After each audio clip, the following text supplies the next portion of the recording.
বছরের শিশুকন্যাকে ধর্ষণ করার পর খুনের চেষ্টা, ঘটনায় গ্রেপ্তার অভিযুক্ত। আশঙ্কাজনক অবস্থায় হাসপাতালে চিকিৎসাধীন শিশুকন্যা। ফের রাজ্যে শিশুকন্যা ধর্ষণের ঘটনা। এবার মুর্শিদাবাদের বরঞ্চায় 4 বছরের নাবালিকাকে ধর্ষণ করে খুনের চেষ্টার অভিযোগ গ্রামের যুবকের বিরুদ্ধে। ঘটনাটি মুর্শিদাবাদ জেলার বরঞ্চা থানার রানীপুর গ্রামের। ঘটনার পর গ্রামের একটি জঙ্গল থেকে আশঙ্কাজনক অবস্থায় ওই নাবালিকা শিশুকন্যাকে উদ্ধার করে প্রথমে বরঞ্চা গ্রামীণ হাসপাতালে নিয়ে যাওয়া হয়।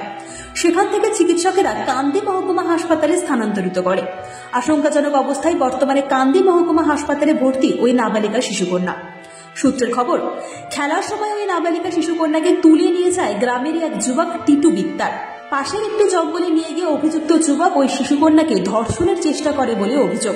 পরে গ্রামের লোকজন খোঁজাখুঁজি শুরু করে এবং জঙ্গল থেকে গুরুতর আহত অবস্থায় উদ্ধার করা হয় শিশুকন্যাকে। ঘটনায় ইতিমধ্যেই বরঞ্চা থানার পুলিশ গ্রেপ্তার করেছে অভিযুক্ত টিটু বিত্তারকে। বাচ্চাটাকে খুঁজে পেয়েছি না, চারিদিকে খুঁজে বেড়াইছি, বাচ্চাটাকে পাচ্ছি না।